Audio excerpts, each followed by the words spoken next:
Okay, so let me see if I can show this. So this is connected.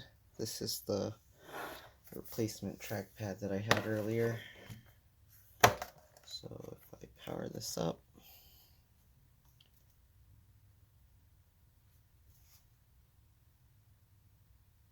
should turn on. There we go. So it's turning on. You can see the apple. The mouse is here, but if I move it, nothing happens. Keyboard, nothing happens. Okay. It responds to the power button and the SMC reset. It doesn't respond to PRAM reset. So if I hold these keys, nothing happens. It just boots like normal. Yep. And if I hold the power button, it shuts off. Okay. So I'll disconnect this trackpad cable. Okay. Disconnect this one just so it's not in the way. Right. So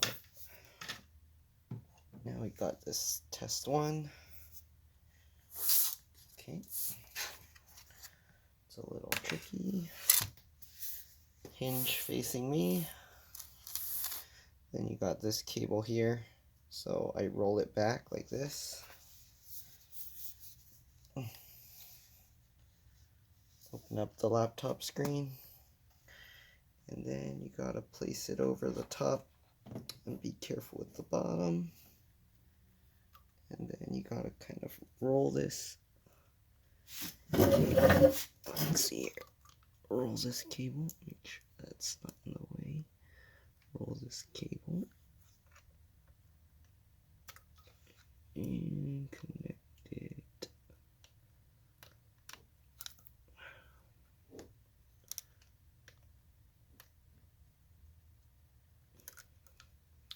It's hard to do this, the camera's in my way.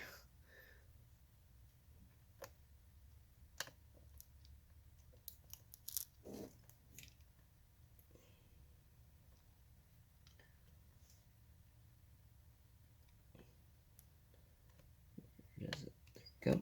Okay. Now it's lined up. Hopefully you can see the screen. I might have to lift up the thing. Okay. Here you can see the screen. Now if I hold the Option key while it's booting, it actually goes to that screen. Shoot. But yeah, it actually goes to that screen. The trackpad's on the other MacBook, so I can't really do anything with that, but I can use the arrows and then control this, or I can boot into the Mac OS, and I can now move this around. Yep. So there we go. Turn it back off. Okay. Yep. So that's how I get up. Probably to be safe, put like some kind of non-conductive thing here, so if you drop it, it won't cause any problems. But yep, that's it.